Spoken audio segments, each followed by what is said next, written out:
this is like a version of a climax of this movie, and I'm giggling. Like, I shouldn't be giggling about. Yeah, you want to be laughing while you're climaxing, like having sex? No. Like, no. You don't want to be doing it. You want to be engrossed. You want to be feeling good, just like this movie. You only pulled out of that. Come on. Thank you so much for my intro, Mattson.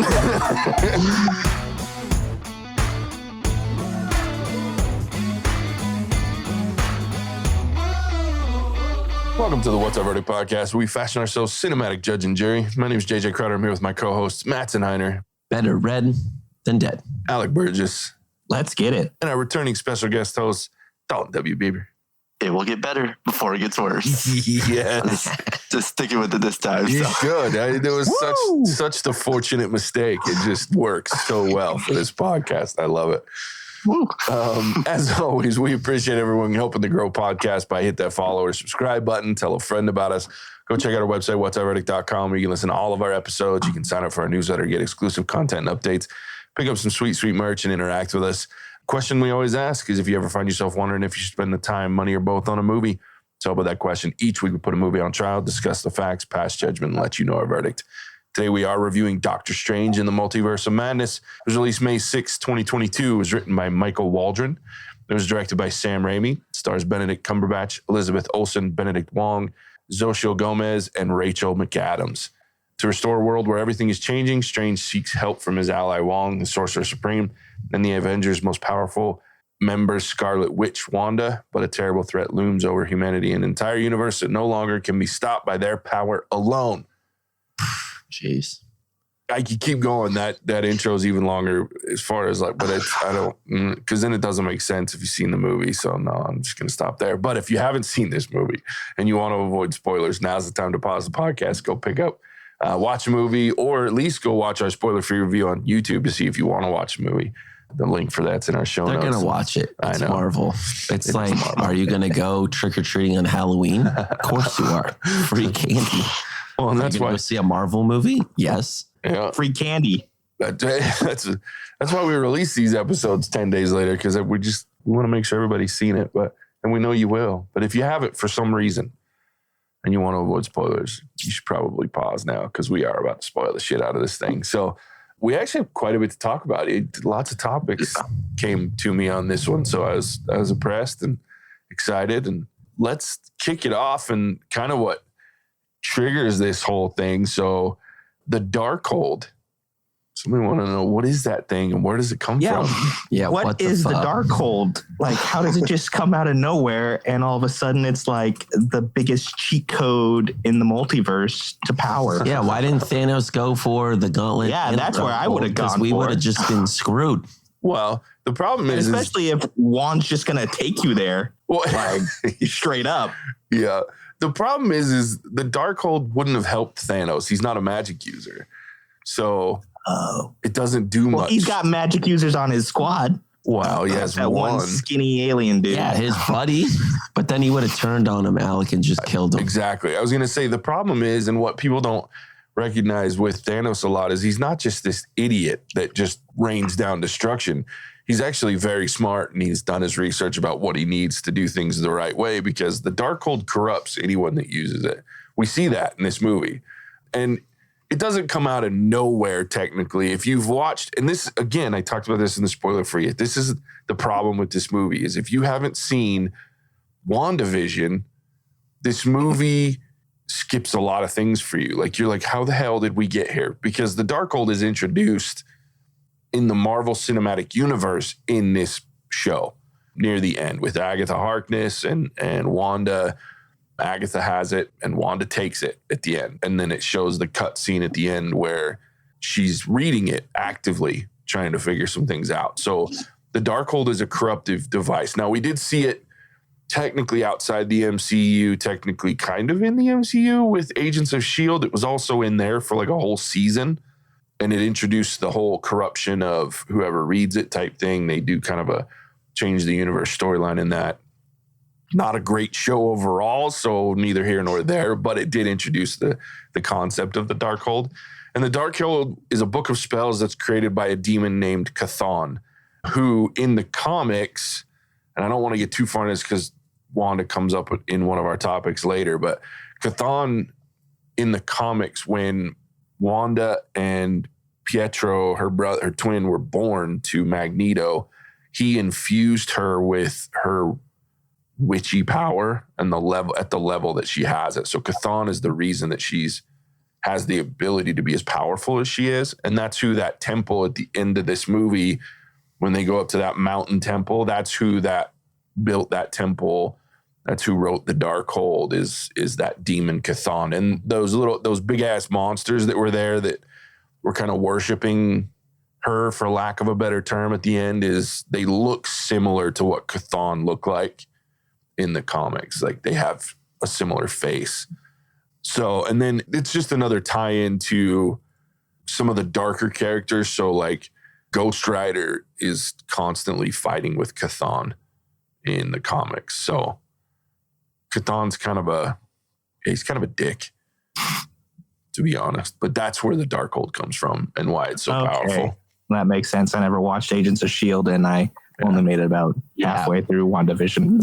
Rick watches Agents of S.H.I.E.L.D. You know, fuck all you guys. I did, because I'm starved for nerd. Well, I used to be starved for nerd content when that came out. So, because I hit before the Marvel Universe really took off. So it was like shortly after Avengers. So it just had launched into something crazy. But yeah, so that's the Darkhold. It's a giant MacGuffin. Just like even in the comics, and they call it in the movie, the Book of Ashanti. In the comics, it's the Book of the Ashanti, because the Ashanti is a group of magic users that fight against like the dark side, like the Darkhold people, like the demons and things like that. So there's 3 of them, the Ashanti, and one of which is the original Sorcerer Supreme. The other is I believe, if I remember right, the other is one of the Minotaur dude at Camartage. He's one of, in the comics, the Ashanti, which obviously he's not in this, and they've kind of changed the Ashanti. But the Book of Ashanti is the mirror version of the Darkhold in the comics. It was really easy to burn. Get rid of. Yeah. Both of them are very easy to destroy. They just come with consequences usually. And the Book of Ashanti, they didn't really have a consequence to, but the Darkhold, you saw that it killed the girl that broke it. So, because you can destroy it, but it will destroy whoever destroys it. So, unless you're Wanda, get a free pass if you're a main character. Well, that's why the Book of Ashanti didn't come with consequence.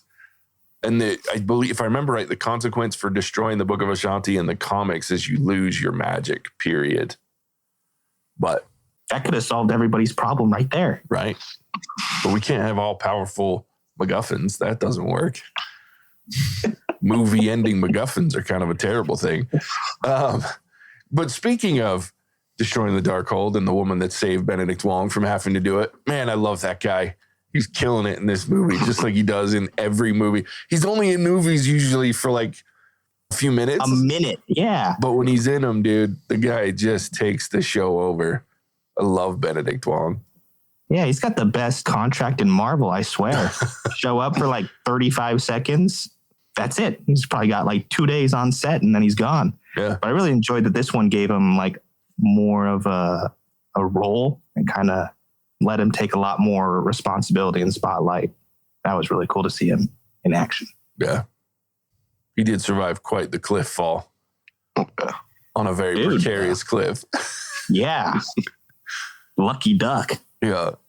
So one thing about this movie that did kind of get me too, and I think, Dalton, you're the one that brought this up, but this Doctor Strange common trait across the multiverse of this poor bastard chasing Christine, but never really gets her. Like, that's the worst. What's your theory on that, Dalton? Why couldn't he get the girl? Well, have you guys ever watched the What If series? Did you guys watch that at all? Yeah. The big thing in there was Doctor Strange. His Christine actually dies, but that was the null point that made him Doctor Strange. So I think it's just in every multiverse, that's just that null point that he can never have Christine in order for him to be Doctor Strange. And the multiverse needs him to be Doctor Strange. So that's my theory on it. Kind of just stemming from the What If and kind of seen this movie, like how none of the Doctor Stranges have theirs and how they always want her, but they never can. I don't know. It looked like if he wasn't Doctor Strange, all the universes would be a lot fucking better off. Right. It's kind of a double-edged sword, though, because to Dalton's point, like, think about what would happen. So let's say he became Doctor Strange and then got Christine. Christine has a tendency, well, let's say not Christine, but good women have a tendency to ground us dumbass men. So a grounded Doctor Strange becomes far less dangerous in theory, right? Because the reason he does all this shit is he doesn't give a shit because he doesn't have what he wants. He doesn't have what he needs. And to get it, like in the What If series, and then when we see Sinister Strange in this one, he does everything that he can, including destroying universes to get Christine. Still doesn't work out. So it's like one or the other. He either becomes like our Strange, where he's a little bit miserable, but he tries to do the right things, or you get fucking just dumbass shit where he pretty much tries to destroy a universe. And yeah, it's kind of a twisted thing when you think about it and take a second and go, it's all because of a woman. Been proven apparently in every universe. Yeah. You need him. Especially for Doctor Strange. Sucks. Especially because like you get that weird tension between 838 Christine and 616 Strange, where they're like, that feels almost like there's a romance gonna blossom, and then she's like, nah, fuck off. No, I really wanted it to happen, and then they shut it down. Yeah. I just want Doctor Strange to be loved, at least our Doctor Strange. That's fair. But he will be, because now he's got Clea. That's a good point. Now he's got Clea. And she becomes Clea Strange, which is the worst name ever. I know, right? God. I don't really like. Wait, who's Clea? She was Charlize Theron's character in the post-credit scene. Yeah. That's right. They become a thing. Yeah, they get married. Like they're. Well, yeah. I mean, I could happily end up with Charlize Theron lookalike as well. Yes. Well, I think she would transcend universal beauty. That's fair. I don't even like blondes. And it doesn't even hurt that she's like a Billy Badass to kick Doctor Strange's ass all over the multiverse. Because Clea is half magical being, like born of magic, like her people. I believe it's her mother. So her mother is Dormammu's sister. And then her dad was the prince of the dark dimension. So he was supposed to rule the dark dimension. Dormammu creates a coup, takes over, imprisons her in the comics anyway. And then Doctor Strange gets her out as part of his bargain for Earth. And then they go around kicking everybody's ass and they end up getting married. But yeah, her mom is part magical. Like they're born of magic and they're just pure magic. And so she's half that. It's pretty bonkers. So she's pretty powerful character. Pretty excited to see how that goes. There were some Spider-Man references, but I'm not going to lie. Were they too vague about the connection? Because like it felt like they had this big movie that everyone looked forward to and was really good. And then they just kind of went, it happened. I didn't think there was any, or if there were, they weren't in your face enough to be like, oh, this was a direct connection of the two. I didn't, honestly, this felt like a standalone movie from what they set up in this Enter the Multiverse, in my opinion. Sure. Yeah, I agree. And I think that's part of like where the question may come from. And Dalton, this is another one of yours, was like, where were the references? Because that's what introduced us to the multiverse technically, right? Yeah. Well, I mean, when they were talking to America in the diner, you had, they mentioned how the only time they interacted with the multiverse was with Spider-Man, which I thought it was a good thing, guys. Like they acknowledged that it happened, but they don't know who Spider-Man is. So like kind of a connection of that Spider-Man is still existent and they know about Spider-Man, but they don't know Peter Parker. So I just thought that was a good connection. And I also loved when he was talking to Wanda, how he mentioned the insect-based Avengers. I thought that was pretty good too. He's like, got the Archer with the mohawk and then 2 insect-based Avengers. Yeah. No, I enjoyed just that they kind of said it and we're done. So it was a standalone movie, but they're like, oh yeah, that thing, that totally happened, but it's not a part of us anymore. One and done. But to me, that was kind of a problem because what I've come to expect with Marvel, there's a continuation, and I know we'll talk about that, and there is, and that's where we actually, when we talk about this in the spoiler free as well. But there's a lot of gaps that as a common folk fan that they need to connect a lot of these things. And I thought there was going to be a stronger connection between the Spider-Man movie and this movie. And there wasn't, in my opinion. And so it seemed like, well, what was all that buildup for? Where are they tying these universes, these characters together, like I've known Marvel to do in some ways? And I guess I thought that's what was going to happen, but it didn't. Yeah. I might have a theory for that I just thought of right now. Is it because the spell at the end where Doctor Strange made everybody forget that Peter Parker was Spider-Man? So Spider-Man maybe took a huge back seat in everybody's minds to where it was just, Spider-Man kind of shows up and he's gone. He's your friendly neighborhood Spider-Man. So there wasn't a whole lot of reason to really mention him anymore. I mean, I don't disagree with you. I think the emotional attachment is gone, right? Because that emotional piece would be what attached him as Peter Parker, not Spider-Man per se. And for me, like I was okay with the lack of connection to it. I just think for me, it was interesting because like, we helped Spider-Man, but if you don't remember Peter Parker, you don't even know why you were helping Spider-Man at that point. So it was really odd. Like there was a lot of suspension of disbelief for me to get there. Even though I'm glad they mentioned it, I just thought there could have been some other, especially from Marvel, like there could have been a joke somewhere in there where like, man, this is a lot worse than it felt like when I was helping Spider-Man. You know what I mean? Like I thought there might have been an opportunity for a joke. Not that it needed it. You know, I'm with you. It was just an odd disconnect where they just had one throwaway line and that was it. And then they took it to a weird joke, like with America talking about the whole, does it come out of his butt? And I was like, what? What a weird joke.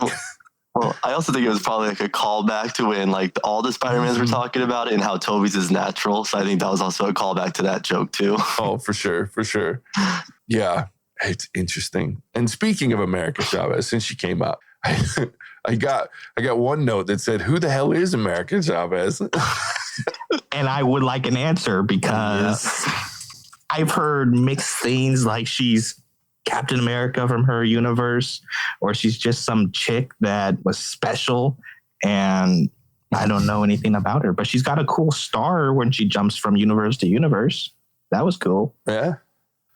Ooh, she's a complicated character, to be honest. Ah, shit. And here's the thing, though, is they really laid the groundwork almost perfectly for her.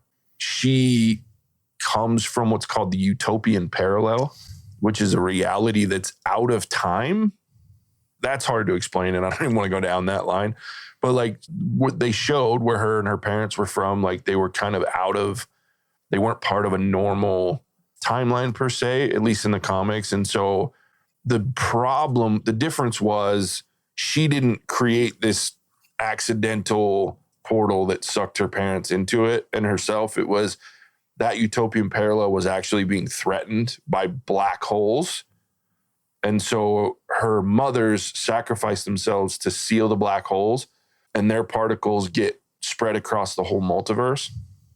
Makes more sense when you read the comics and you can actually see the panels. But so then what happens is she wants to prove herself as a hero, and Utopia is now safe. So she ran away from home, and what she probably should have been doing at the utopian parallel, she had the ability to travel across different realities and universes. And so she then did that. Now, her first superhero character name was Miss America. She was never a Captain America. She just adopted that name, was Miss America. And then she began like secretly acting as a superhero across different multiverses.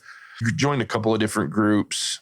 Most of them were really, really kind of small, like the Teen Brigade and Ultimate Nullifier, because she is a kid. And so there's a bunch of different groups that she joined, and she becomes part of the Young Avengers. So she's another introduction of all of these Young Avengers characters that we'd be getting from the different shows, because we've got Scarlet Witch's kids are both grow up to become part of the Young Avengers, Wiccan, and I can't remember the other kid's name, to be honest with you. But they both become Young Avengers. Kate Bishop is a Young Avenger. So you have all these Young Avengers popping up. But yeah, she's what's known as what do they call them? Now my brain just went. Really badass. Well, she is. She's really powerful in the comics, but she also is the only, like, there's no, just like they show in this movie, there's no copies of her. There's no other versions of her in the multiverse. And she's what they call a nexus being. So she can heavily impact timelines and universes, obviously, because of her power and her ability. She can really trigger. So nexus beings are beings that tend to trigger new timelines. They really leaned into that with like the Loki show. So if you watch the whole Loki show, Loki from the 2012 variant, so the Avengers variant, when he becomes a variant, he tends to be, they call him a nexus being as well.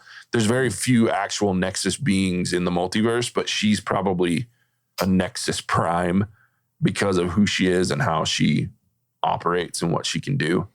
And as you see, she starts to be able to, she has the ability to start to unfortunately trigger by bringing people with her to other universes, the incursions, which we'll talk about when we get to the last topic. So, but yeah, that's America. And she's a fun character. They really portrayed her very well. I think my only issue with the way that they portrayed her in this movie is she kind of became the ultimate plot MacGuffin because there was very little character development for her. Now, I'm sure we'll see her again, and I'm sure that hopefully she'll get some more character development, but there was very little for her other than she's scared her whole arc until the very end when weird zombie Strange gives her a pep talk. Which was cool. Like, I liked it, but like I said, she's a pretty in-depth character, so it was. So does that help you a little bit more there, Alec? Yes, because I said in the spoiler free, it took about 15 seconds of this movie to make me realize I was not prepared for this movie. And then like the background in America Chavez, we got very, very little. Yeah. It was just like a little clip showing how she started jumping from universe to universe. So that helps a lot. Yeah. I was just like, okay, she's kind of the main character and I don't got a clue who she is. Yep. Yeah, she's cool. And she always has like a star-spangled outfit. It's pretty funny. The stupid star tricks me. I was all like, is that Ms. Marvel? Because I know that's coming up soon. And yeah. I'm just an idiot who was all like trying to make that connection the whole movie. It's funny that you say that though, Dalton, because I would not be surprised because we've got the Miss Marvel TV show coming up in June that looks very interesting, which will connect at the end of it, I'm sure, to the new the Marvels movie that's coming out that will include all of the Marvel characters we've seen. So you've got Miss Marvel that will be then in it, and then Captain Marvel now will be in it, and then the other, I can't remember her name now, from WandaVision. Yeah, I think it's Monica Rambeau. Yeah, that's it. Monica Rambeau and her character will now show up. And it's going to be like this team up. I would not be at all surprised if America Chavez showed up in some way, shape, or form. That'd be cool. Because they do connect a lot with Miss Marvel, and America are both on the Young Avengers at one point or another in the comics. So that connection wouldn't surprise me. May not happen, but I wouldn't be shocked if she did show up in some way, shape, or form in that movie as they start to push out Captain Marvel a little. So another one that came up a lot is and this is coming up a lot, not just in our group, but why is Scarlet Witch so ridiculously overpowered, especially in this movie? She is OP'd. Yeah. And Mattson, I'm glad you brought this one up because this one, for me, is the biggest crux of this movie that drove me crazy. Not that she's OP, because in the comics, she's top 5 most powerful characters in Marvel Universe, period. Especially this version of her that they're showing and they've implied, because she literally in the comics at will changes the universe. Like she can just go, like I said, I told you guys after we talked about the spoiler free last week that at some point she gets pissed and says no more mutants, and she completely erases all mutants from reality. Like the people are still there, but they're not mutants anymore. So she gets rid of the mutant gene in the comics because she's mad at the X-Men. Like that's, and her dad. So like that, she has that level of power in the comics. They haven't shown it to this. And to me, I'm fine with her having that power, but you didn't earn that in what we've seen her so far. You've earned that she's powerful because she almost killed Thanos. We learned that she's super powerful at the end of WandaVision because she takes all of Agatha Harkness's power, which is like hundreds of years of witches, that she takes their power and becomes the Scarlet Witch. But the end of that show doesn't lead well enough into me to have earned the ability for her to become this villain and be able to wipe out Kamar-Taj without even breaking a sweat, more or less. So to me, that wasn't earned. And she's OP because that's who her character is. It's actually, she is that powerful. In fact, she's actually powered down a little compared to what she is in the comics. Because this whole storyline kind of tied to WandaVision is like a wonky MCU version of what the comic story called the House of M. And she's a little nuts in the comics because of what Chthon did to her and the fact that her dad's who he is. And she's just a little crazy, which is cool. But she, in the comics, kind of imagines her kids. Like they show in WandaVision, she creates them. But this isn't like they kind of changed it to where there's versions of them in the multiverse, the way that we see it. It is kind of real in the comics, but not the way we see it in this movie. But everyone's telling her, you do not have children. And we see that kind of with Doctor Strange. He's like, your kids aren't real. You made them up. You created them. And when that happens, she loses it and just starts, like she gets pissed and starts just going off in the comics and starts wrecking people, getting rid of mutants. So I was actually okay with it. I just don't think they earned it. It was kind of a double-edged sword because she is that powerful, but they didn't earn it in this universe, in my opinion. What did you guys think? I thought that Kamar-Taj fight was ridiculous. It's like, we're facing down the strongest being in any universe. Here's your longbow. I would have quit, been like, nope, I am out. And it took her like all of 2 minutes to break down their defenses and wreck everybody's shit. Like, shoot. It's fair. Yeah. I didn't think about the longbow thing. Yeah, I mean, granted, they had those little like sorcerer arrows they were shooting, but I was like, bro, this is the most defensible place in the world, and this is all you've got. So, but I mean, I was also, with how powerful she was, I just kind of took it. Since I didn't know about WandaVision or anything, but I knew that she had, pretty much taken out Thanos completely until he decided to, rain fire, I guess. Yeah. So I was like, okay, well, she's just, she's the bad guy, so they got to make her powerful. And I was okay with how powerful she was because it made sense to me. Yeah. I kind of agree that she probably doesn't deserve it, but I guess at the same time, it's like she has the dark hold, so maybe she had all this power, but this evilness is just like, no boundaries, no censors, just do it. Just do what you need to do to get what you want. I guess that's kind of how I lean towards. Not arguing the fact that she doesn't deserve it, but I think that could be that she has nothing limiting to her anymore. Yeah, I guess. Who is the most powerful being in the Marvel universe? This is the problem that I have. I go back to Wong. The biggest. Yes, yeah, because he should have died when he fell off the freaking cliff. Just because that guy's unkillable, that's why he's. Yeah, stupid. That was stupid, by the way. Like, if you're gonna have someone fall off like that, they probably should just be dead. I didn't want him to die because his character is needed. But the problem that I have in Marvel is I go back to in Infinity War and Endgame. In Infinity War, it made sense to me why Thanos was so powerful. Is because he was gathering these stones, he was using them, the gauntlet, and I got it. But then when they fought Thanos in Endgame and he didn't have those things and he was fighting, but as I found out later, because we watched Eternals, that Thanos he's not an Eternal. I don't remember what those monsters are called, JJ. Yeah, he's a combo. Like he is an Eternal with the deviant gene. Yeah, but that was never explained to me. But even still, he still fought Thor, Captain America, and he fought Iron Man. All three at once, like they were nothing to him. But when he was fighting them in Infinity War, Thor, if he had gone for the head, potentially could have killed Thanos. But in Endgame, he was, in my opinion, very OP'd without having the stones at hand. And I go back to the Scarlet Witch now, where sometimes with Marvel, I feel like they get in their own way of they have to have this super powerful bad guy or bad girl. But then it leaves me wondering, well, clearly someone's more powerful than them, because I was like, Thanos is it. Like, he's the man. But then there's someone more powerful than Thanos, which Scarlet Witch, and who's going to be more powerful than than him. And sometimes I feel like that gets in the way, because these, like, the Scarlet Witch is so powerful. Like, who was going to beat her but herself, basically, which is in a way basically what happened. And that's okay if we get to that type of resolution, but sometimes that detracts from me, that they struggle with too powerful, not powerful enough. I agree. Like if she can just turn that dude's mouth into the Matrix style where he doesn't have a mouth, and which was creepy.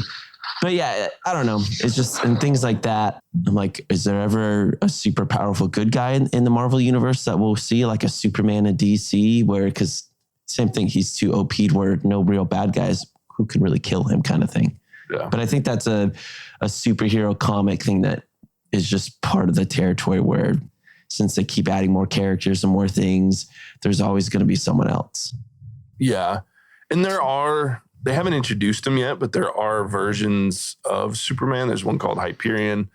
And I'm with you, Mattson. I think that they haven't really shown, and she's kind of a one-off, right? Because she technically is an X-Men. She's a mutant, but they couldn't call her that. So I was surprised they introduced her and Quicksilver because of the lack of connection to the original parents. But then the way they did it was cool.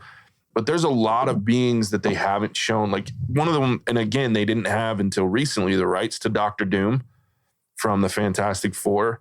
He's super powerful, and then he becomes even more powerful, probably arguably one of the most powerful in a version of him, ironically, that comes from the storyline that I think they're building from is Dark Emperor Doom. He's basically a god. And so, or sorry, not Dark Emperor, but God Emperor Doom. And he is like a huge part of the storyline. I think they're leaning to the Secret Wars storyline.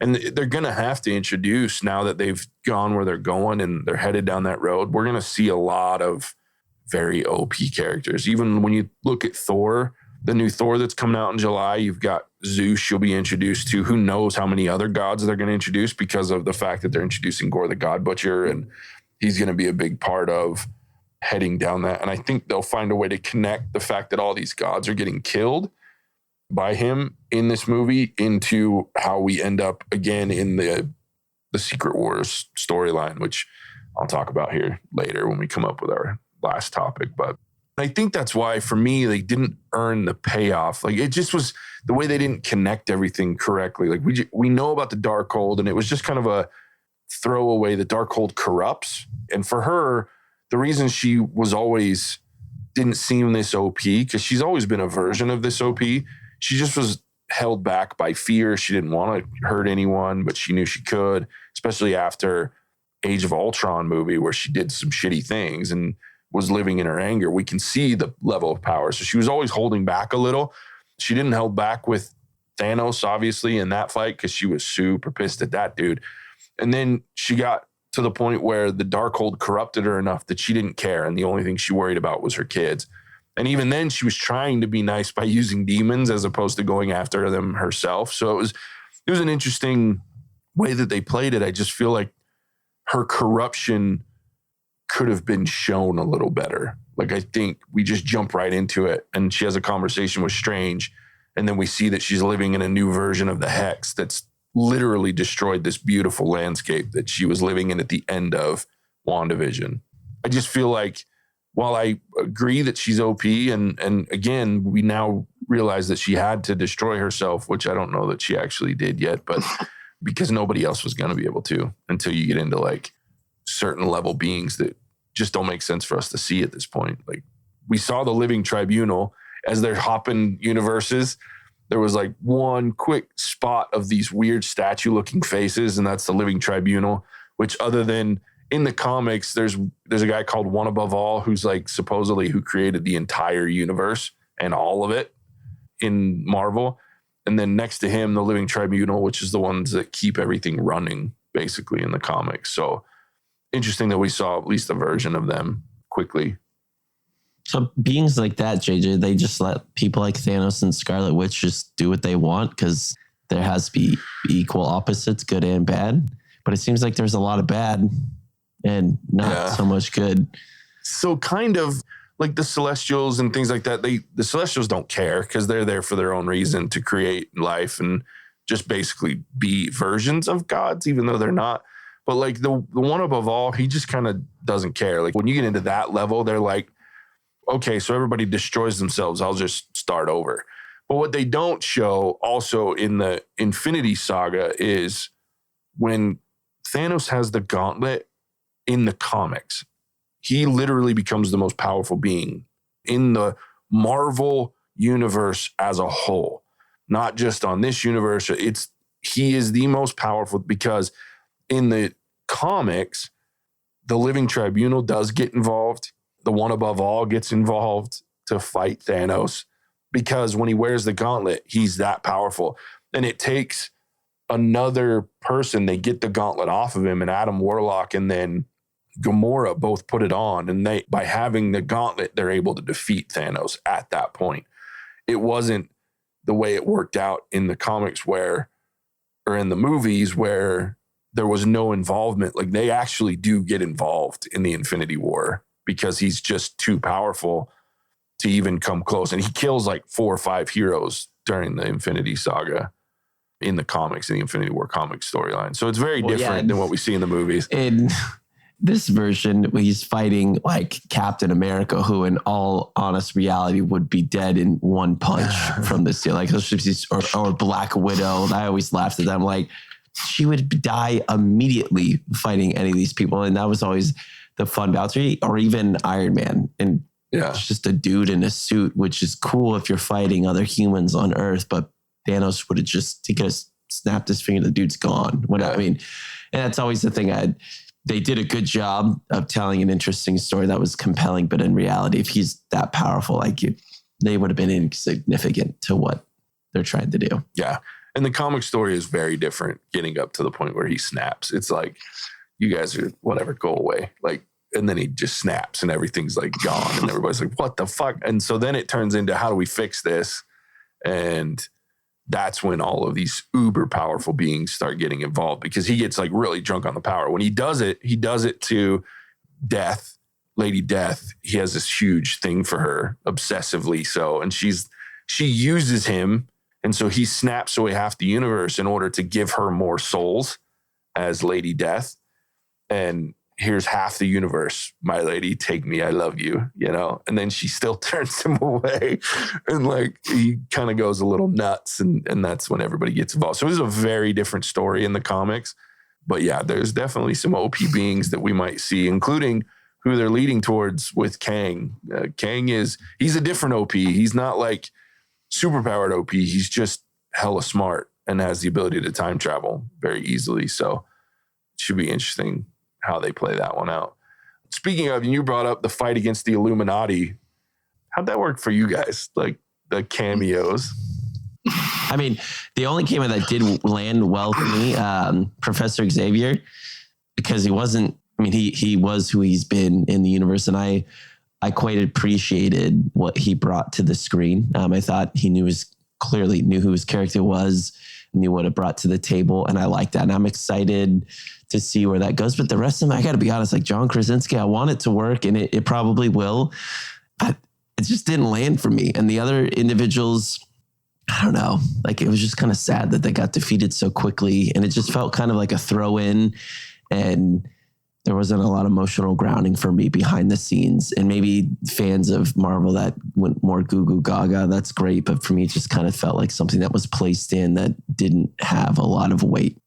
I liked it. I went to the movies on the Monday night. So like the big Marvel fans probably went in the weekend, and I had like more of the older crowd. So there wasn't a lot of reactions to a lot of things. But when Reed Richards popped up on the screen, like everyone was like, ah. So I think it was just more, it probably would have been better if he actually was badass and was able to do stuff rather than get turned into a bowl of spaghettis. But, I think just seeing the Fantastic Four symbol and getting that storyline started up, I think it's going to be cool once it's in our universe, I think, when it's set up. Fair enough. Yeah, I will say, seeing his suit, like the actual Fantastic Four suit that didn't look computer animated like it did in the terrible movies that they've made, I was pretty stoked. Like I was like, oh shit, that actually looks like a Fantastic Four suit. So I like that. What about you, Alec? I know your level of Marvel is very low, which is cool. It's a lot lower than I thought it was. Oh, sure. So I'm interested to see what you thought about that whole this thing. This is where the movie got scary for me. And we had all those jump scares that I'm a huge baby with. I was a little bit let down with the overall Illuminati because they hyped it up in the trailer. It's like, you're going to meet the Illuminati type of a thing. And then you meet them and I'm like, oh, it's just essentially the Avengers from a different universe. That's actually good, Alec. I like the word let down.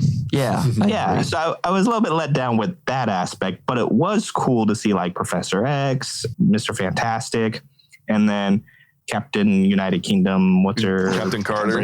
Yeah. Captain Carter. That's the one. I knew it would start with a captain. Basically Captain America with like a jetpack. Yeah, it's just her that she gets the super serum instead of. Yeah, if you watched What If, you saw another version of her. So. I knew that one. I was like, oh, I know you. But so the whole fight thing, I was like, that's where it kind of got scary for me because they're like, oh, yeah, we got Scarlet Witch. We know how to handle her. Mm-hmm. And their immediate plan A was out the window. Plan B didn't go very well either. They had to go all the way down to plan X. And then we get that creepy, she pops up behind him and just snaps his neck. Mm-hmm. And I was like, oh, geez. She didn't snap his neck. If you watch that scene in slow-mo, she literally rips his head in half. Like, you can't see it because it goes so fast in the movie. And seriously, if you watch it in slow-mo, there's blood. There's like, I was like, shit, that would have made this movie rated R if somebody would have been able to slow that down and see it, because fans have now taken that scene. Google it. It's on YouTube. And they've slow-mo'd it. She grabs one side of his head and his chin and pulls his head in half. And you see it in slow-mo. I was like, oh, fuck. Like, slow-mo, that would have been an R. I got to look that up now. That's awesome. To. You should. If you haven't seen it, look it up. Because it's not a neck snap. It's a rip his head in half snap. I was like, oh, shit. I wish it had been in the movie. Yeah, it was cool. Awesome. Yeah, it was cool, but also scared me. And then we get the aftermath. We get that little hobble that she does because she's like the super powerful being, but she didn't put shoes on when she left the house.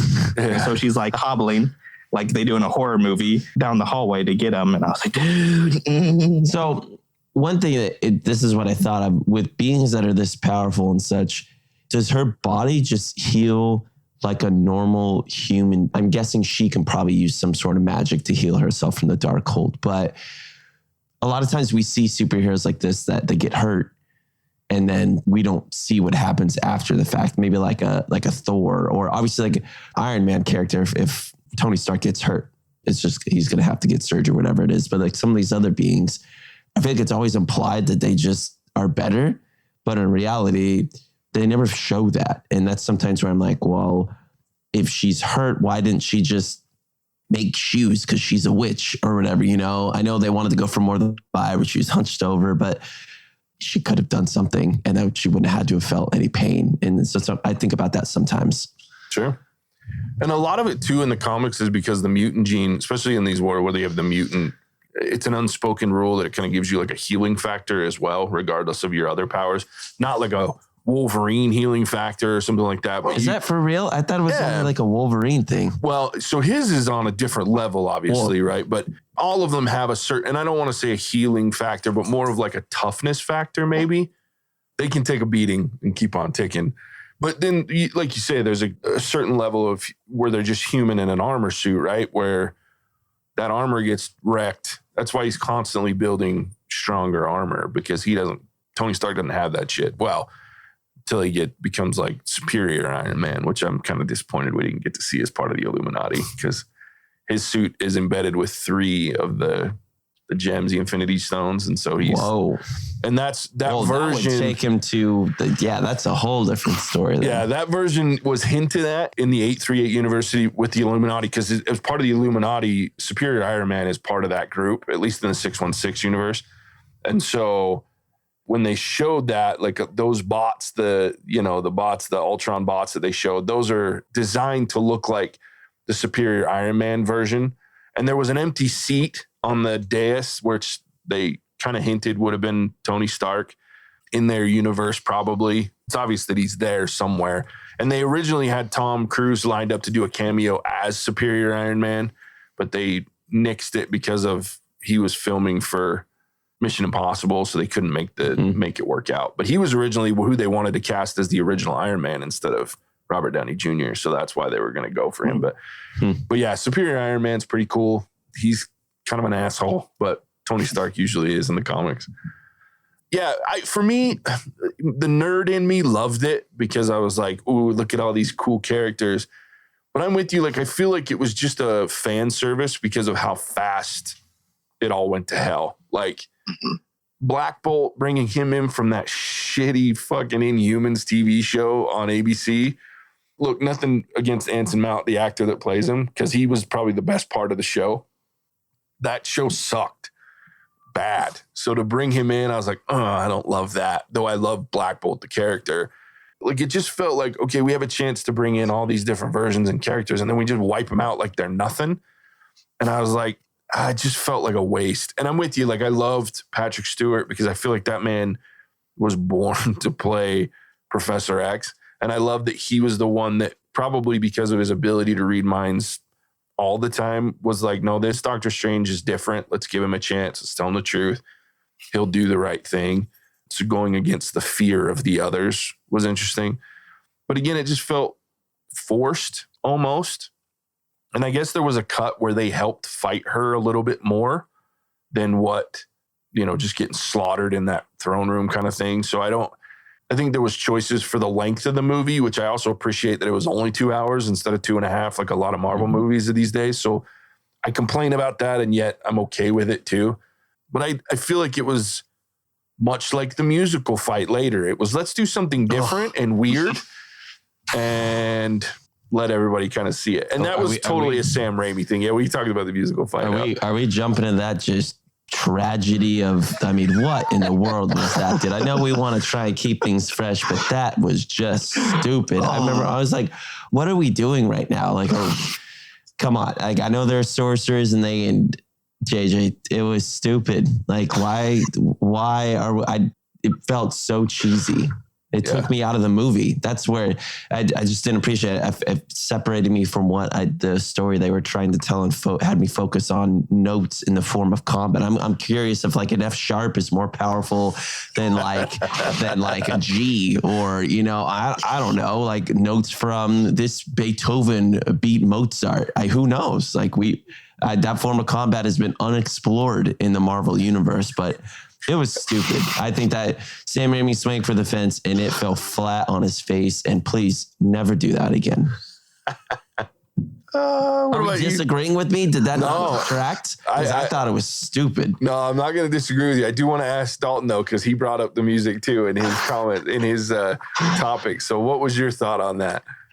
My girlfriend and I were like laughing the whole time it was happening. It was like, what is going on? Like, this music battle. Yeah. I thought it looked really cool. Sure. Like, with the notes going back and forth, I was like, that's pretty dope. But I kept expecting to see like snapping, and we're in the West Side Story now. It may have looked cool, but when Sam Raimi was like, guys, we should do this. Does anyone have the balls to say, hey, like, I know you brought horror to Marvel, like, we're cool with that, but we're not. No, we are not cool with that. Like 7-year-old, like, I'm at my piano teacher's house and we're fighting. Like, no, like, we're not doing. Maybe I want to know if he was in the production movie and he cut out some little notes. He's like, in Doctor Strange, we'll just throw them and he's gonna hit the other guy. Like, stupid. Look, they had one of the greatest movie composers next to John Williams. Danny Elfman composed the music, so I get wanting to utilize that, but at the same time, like, to me, it was hokey. I had the same problem that Dalton did. I started laughing in the middle, and I'm like, this is like a version of a climax of this movie, and I'm giggling. Like, I shouldn't be giggling about. Yeah, you want to be laughing while you're climaxing, like having sex? No, like. No, you don't want to be doing. You want to be engrossed. You want to be feeling good, just like this movie. You want to be pulled out of that. Come on. Thank you so much for my intro, Mattson. Oh shit! Yeah, it just didn't work. Especially like when you have earlier on, like Doctor Strange is throwing like magical like eels at Wanda, and now we're just throwing music, and then like to use this one string on a harp, like to blow up, and he sends him launching, and his death was badass. Like he fell onto these freaking spiked fence. I was like, oh shit, that was gruesome. A harp is not going to be the reason you fall down. That's one of the softest instruments known to humanity. Yeah. Like, come on. Should have had some bagpipes. Yeah. I would have done We it. just have this like Freaking Braveheart on that ass. musical note nuclear explosion between the two of them, and he goes flying out the window. It was the weirdest thing. Has to be one of the dumbest fight scenes I've seen in a movie. Yeah, I didn't appreciate it. And as much as I appreciate music. We're watching like Rocky IV, and it's like, burr, burr, burr, burr, burr, burr, burr. Like every time they punch, it's like a note. And you're just like, what is that's effectively what we saw. You know what would have happened with that franchise? In the toilet. Yeah. Yeah, and it was a Sam Raimi thing. Like even Danny Elfman was like, I had nothing to do with it. I just wrote the music. Can you imagine if we had Sam Raimi, we had Michael Bay, and we had Zack Snyder triple producing. So we get this, lay the scene. We've got Sam Raimi coming in like, we're going to fight with musical notes. And then we've got Michael Bay. He's like, we're going to come in with insane camera angles where this drone is going to go up the wall, do a 360 and come back down right as the fist is connecting with the note. And then Zack Snyder's like, but wait, we're not going to do it in normal 16:9 aspect ratio. We're going to put it in a small micro box and the people are going to love it. No one will ever watch that movie. If they ever all work together, that will be the most overproduced, shitty movie of all time. We're going to do it in 1:2 ratio in black and white. Now that I just brought that together, that movie would be such a train wreck of confusing cinematography choices and egos that I'd probably watch it. But visually stunning. But really with JJ, would it be? Because they might, instead of it being a little box, Zack Snyder might be like, we're just going to go for half the screen this time. Hey, let me rephrase. It would be visually stunning if you saw it in IMAX, so that 1:2 ratio actually looked right. There you go. Oh God, man, I want to see a Michael Bay Marvel movie now. No, that just so you know, I will stop watching Marvel movies if they ever involve Michael Bay. The worst. No, because Dalton, we're going to get scenes where someone will be flying and then we'll be like, we'll just get airsick, basically. He'll put some like cape cam on them. That and like one character will just fly through cars, making them fly in the air for no fucking reason whatsoever. Because if you don't have a big chase scene on a freeway with cars flying everywhere, it's not Michael Bay. No, it's the LA River. And imagine just like an epic fight though, and like explosions happening, just boom, boom, boom. Yeah, just the whole fight. Explosions where nothing's there. Like in they LA. just explode. That's true. I'm out. It's like, fuck that's Michael actually a Bay. good point. Marvel doesn't like LA. They just don't believe in that being a big city. No, they're an East Coast kind of clan. I'm just waiting for the Avengers to fight in Boston. Or Chicago. Ooh. I'd love to see him fight in Chicago. That'd be dope. All right. So where's Marvel going with all of this? I'm assuming you guys want me to answer that question. Yes. JJ, can Dalton answer it? Because I know he likes Marvel, but I'm sure he's just as confused. I'm curious. Can you answer that? I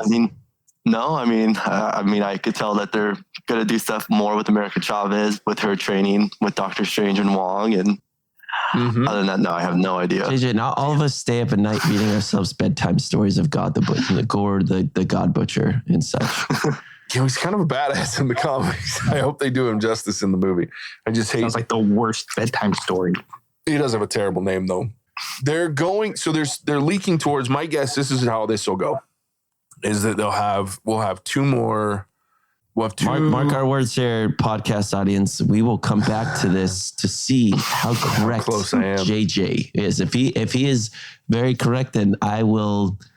I don't know. I'll buy him ice cream. I'll buy him a drink or something. Sold. If not, Either then way. We'll have to talk about it. Yeah, we'll make fun of me a little bit. Hey, but just remember how close I was with Westworld. So it was season 3. I just want to say I was pretty close. Westworld. Shout out to season 4 coming very soon. So anyway, what I see happening is there's a lot of individual movies to be made. We know there's, especially this year. But if they do, I think the next crossover will be a version of the comic storyline Time Runs Out, where the multiverse is collapsing in on itself and the heroes of 616 and others don't know why. There were a handful of major universes that were involved, 616 being the main Marvel universe in the comics, now also in the MCU. So 616 was aware of it. Their Illuminati were fighting a lot of their heroes. Captain America was fighting against the Illuminati. It was kind of a shit show between a lot of them. It was a 9-issue storyline. There was a collapse of the multiverse, and they were trying to figure out why, and they couldn't figure it out. So obviously won't be the same, but I think you'll see a version of that where they're trying to figure it out before everyone's universe dies. The big universes in this were 616 and then 1610, I believe. There was another major universe that was involved. Was it 838? No, 838 is new for this movie. That one's never been... There are plenty of universes they've used in the comics, but 838 was not one of them. It was created for this movie. So at the end of the time runs out, 1610, 616, and one or two other universes are the only ones that are really left intact because of these incursions that are happening and all these universes are getting destroyed. So they kind of are working to how do we fix this problem? And that leads into the Secret Wars storyline. So I think your next crossover will be a version of Time Runs Out, and then Secret Wars will be the end game side of it. And basically at that point, you have a handful of alternate universes left, 616, 1610. There's pieces of others, like there's an Age of Apocalypse storyline that had its own universe. There's a House of M storyline from Scarlet Witch that had its own universe or pieces. And so pieces of these, and they combine them into one universe-ish, and which I hope they don't do a version of Battle Universe, because that's basically what happens is it's like Battle World is formed. And so like there's different versions of, so you have a whole bunch of variants of Thor that become like a security detail for the universe. And then you have a bunch of Hulks that are like gladiators and they fight and things like that. And then there's like, so yeah, there's Battle World. There were 3 mini series that within the Secret Wars, and that was Battle World, War Zones, and then Last Days. And it's really kind of weird because, like I said, all these characters are fighting different versions of themselves. There's different versions of these like groups that are popping up left and right. So I think you'll see a more movie centric, makes a little more sense. Makes perfect sense in the comics when you read it, but that's because by the time you get to these level of comic stories, you're way beyond your level of disbelief is out the window. Like you just know that weird shit happens in the comics. The movies, you don't get that much leeway with audiences, especially if you're not a deep Marvel geek like me.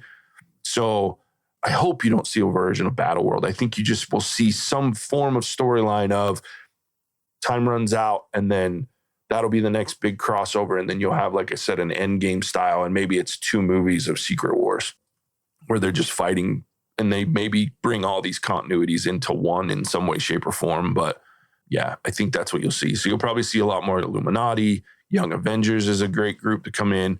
If I had to guess, and this is a wild prediction, but I think they'll probably kill off Ant-Man in the next Ant-Man movie. Spoiler alert, maybe. So the next Ant-Man movie at the beginning of February next year, if they don't move it, is called Quantumania. And they've already announced that they'll be introducing the Kang the Conqueror variant of the Kangs. Okay, so that they've already introduced a version of Kang in the Loki TV show. So we'll see the actual Kang the Conqueror in Quantumania. It would not surprise me if they killed Scott Lang as part of a trigger toward that story, because they're already setting up. They've hired a new actress to play his daughter, who then becomes a version of Ant-Man in the comics. So that's my guess. They may not. Depends on how ballsy they feel. But yeah, there you go. That's where my opinion they're headed is Time Runs Out leading into a Secret Wars. So, right. and not the 1984 cartoon version of Secret Wars. That was a weird deal. The actual 2015 comic line. What'd you say, Dalton? Gotta check the Vegas odds on your prediction. Probably a plus 270 or something. Yeah, I wouldn't bet on me, but no. We'll see how it goes. Are there Vegas odds and stuff like that? Maybe we bet on all kinds of stuff. I bet there are. Surprised that there isn't. Yeah, I like it. Well, we've talked a lot about this movie. Let's go ahead and rate this thing. I'll go first just to get it out of the way. Look, I enjoyed it, but I enjoy most Marvel things. There's very few Marvel movies, if any, that I haven't just loved, other than ones that were way before we got into the actual MCU continuity. But this one wasn't anything special, though. Like, it was definitely a setup movie. It was definitely The one thing that we didn't talk about, and this probably should be the only topic that I bring up for me, is that I did, after getting out of the movie and thinking about the movie, I like the character development they had for our Doctor Strange, where it was, I need to do everything myself. I need to fix it myself, even to the point of I need to be around. So I'm going to sacrifice Tony Stark to win this battle versus maybe doing it himself, because there's probably a version where he could have done that part himself. Who knows? But down to that level where now he realizes I don't have to do everything. He empowers America Chavez to actually take on, and she wins this fight against Scarlet Witch. So I think there's a lot of cool things that they did with his character, but it was so behind all of this outlandish, crazy shit and useless cameos and just odd choices for a movie that it kind of took a backseat, that development. With that said, it was entertaining. It was a typical middle of the road Marvel movie. So I'm going to give it a 3. I just wasn't thoroughly impressed, and there was enough things that were weird and outlandish that I didn't enjoy that I don't feel comfortable giving it any higher. But it was good enough, and it was entertaining enough to be a Marvel movie that I would watch probably again if it came on, or when I feel like doing a Marvel binge, I might choose to watch it, because I do love Elizabeth Olsen as the Scarlet Witch. I enjoyed America Chavez in this movie. I like versions of the cameos. I just feel like there was a lot of things that were wasted. So 3 for me. I would watch it again, but I won't like go out of my way to choose. There's other Marvel movies I'd watch first. So Alec, why don't you go for us, buddy? Okay. The thing with this movie is, and I kind of, blame myself for this, but going into this movie, I thought I knew a little bit about Marvel from the last, 10 years, where they introduce you to characters. You have Iron Man, Captain America, even the Black Widow movie that came out last year. So you have all these characters that you're kind of like, oh yeah, I know it's going to happen. This. And there's a little bit more knowledge there. And then I went into this movie and it felt like I got a long con. I was like, shoot, I know nothing. I know absolutely zero about Marvel. I just thought I knew. And so kind of came to the conclusion that really I'm just, I guess, not a Marvel person, except for the very, very lowest level of Marvel Studios. I'll go see the movie, right? But that aside, I enjoyed the movie, even though I was playing catch up for most of it. And there were some scary parts where I almost cried. Like when they were going through the tunnel and they, Doctor Strange blocks it off and then they just sit there. What the fuck is wrong with you? Run! She's going to get through that door. She went through Karmitage like it was nothing, bro. So, I mean, there was things like that where I was like, but I still enjoyed it. I mean, it was a Marvel movie. I'm going to go see it, the next Marvel movie that comes out, and the one after that, and the one after that, even though I don't know anything. So I'm going to give it I'm going to go a little bit higher than JJ and give it a 3.5, just because I think it was still, the quality of the movie was up there with that Marvel kind of standard that they've established over the last decade. So I'm going to give it 3.5. I will watch it again. It'll probably make a lot more sense after I watch WandaVision. So I'm going to go watch that first. And then I will watch Doctor Strange again. But yeah, I definitely go see it again. I think that's a good call. If you haven't watched WandaVision, you should watch it, finish it, and then watch that. That's what happens when you don't do your homework. That's part of my problem with this movie, too, that we didn't talk about, is I don't think you should have to do fucking homework to watch a movie. But that's just me. Dalton, why don't you rate it for us, buddy? So for me, I'm very easily pleased. So there's not a lot of movies that disappoint me. I know you guys talked about it with Moon Knight finale. It seemed rushed to me. Like there was some things that the story kind of just rushed. And I watched a breakdown video, and it was there was some things minor details that kind of led to the ending. But I mean, as a common folk fan, I didn't really catch on to that. I wanted to use that term for it. Like how many goldfish there were at the end? But yeah, no, I just think there's just some things that were rushed. The character development, especially for America, was kind of rushed. But I think still a Marvel movie, had very high expectations, which sometimes you just got to blame social media on that one for saying that there's going to be more cameos than there actually are. But yeah, I would still say a 3.5, 3.8, like Alec. Cool. So that's what I got. Love it. Another 3.5. Let's see what the real Ginge does to this score right now. Yeah, what am I gonna do? You know, the music battle didn't ruin it for him. Yeah. I've been hovering between like a 2.5 and a 3. I'm gonna go 2.5. I think it's just the middle of the road movie. If you were to strip Marvel from it and just look at it as a movie, I think the director had their fingerprints over this movie, which I think was well. Sam Raimi did a good enough job balancing what he brings to the equation along with trying to make it a Marvel movie. So he should be commended for that. But as we've talked about, there are some elements that he tried to interject, aka the music note scene that maybe should have been omitted, along with the actual music. I think the acting across the board was pretty spot on, but maybe this is partly my fault that I didn't finish out in WandaVision. But I think JJ said it best though. This is going to be a blockbuster movie that you're going to have people come see. You can't assume what people are going to do to prepare for this movie. So you need the movie to make sense in the context of what you are showing viewers. And they did a bad job here. They made assumptions that even for people like JJ who have seen it all, still left and be like, whoa, like there were some jumps here that you took some liberties. And then so the common folk fan, they're just going to be more confused. And you take like Taylor, for instance, she thought the Scarlet Witch was just like a bitch, for a lack of a better term, and didn't really understand why. I've felt that way, where I didn't find her to be a very compelling villain in a lot of ways. And then these cameos that got thrown in, and then I thought there was going to be more of a connection to the multiverse, which there is, but in the way that they had the Spider-Man come out a few months prior, and I thought there was going to be more of a logical step there. This felt like a standalone movie.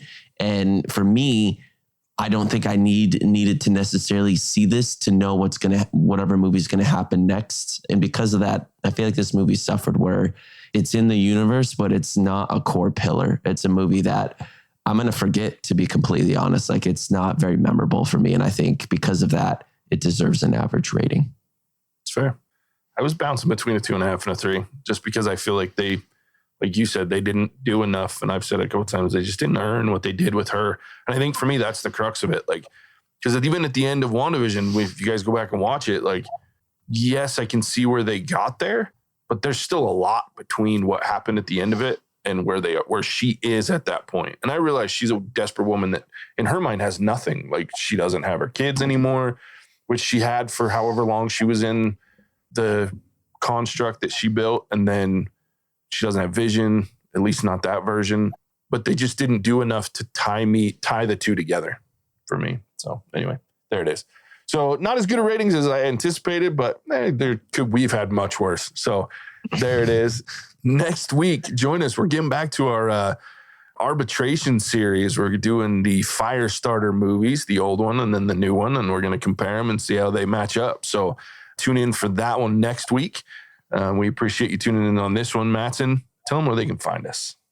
Hey, find us wherever good podcasts can be found: Apple, Spotify, Stitcher. Listen in. You can find us on social media at What's Our Verdict, as well as our website at whatsourverdict.com to see what's upcoming. Come chime in. And then as well as with our guest host here, Dalton, go find him on TikTok. Dalton, tell them again where they can find you. Yeah, so my TikTok is at Dalton W. Beaver. So pretty much if you're watching on YouTube, it's my name with a W in between. And this week I'm planning to do my call outs again. So for people who don't know, I work at a fun park and I do wristband call outs, and that's what my TikToks are. And I have a Moon Knight themed one that I'm going to try to film this week and post. Ooh. It's very hard because I switch between Mark and Steven. It's the hardest thing ever, especially because my British accent is. Well, shit, I hope you throw us a good plug in there, but I'm excited for that. That is awesome. Yeah, I can't That's wait going for to be, we'll see how good your acting skills are. Take that one in. It's bad. I've already did like one take and it was so bad, but it was also because our park, there was like 2 people in there. So like I just heard my echo in the back and it's like so cringy. I'm like, so I need more people to kind of drown out the emptiness sound. Yeah. Man, I can't wait for that one. You got to throw in, you speak Spanish at all? Because you got to throw in some Spanish for Jake there at the end. Yeah, there's a little thing at the end. I don't want to spoil it too much, but I bring Jake at the very end. I love it. Well, I'm looking forward to it. Everybody go check that out over there for Dalton. Give him some support. Tell him we sent him over. I watch all of his videos now, so I'm stoked for that one. Don't be mad if I don't post it. I'm going to try, but don't be mad if I don't. I won't. I'll just wait anxiously and send you hate DMs. till you do. I'll be mad. It'll keep you all on your toes. I'll be big mad. I've already started sending hate messages to Alec on our own freaking. I feel like I get abused on our own TikTok, and I'm okay with it, but I'm going to let him know. All right. So, yeah, as always, we know it's been a long one. Thanks for hanging out with us and sticking with it. We appreciate you tuning in. We'll catch you on the next one. Bye. Seen a magic gal.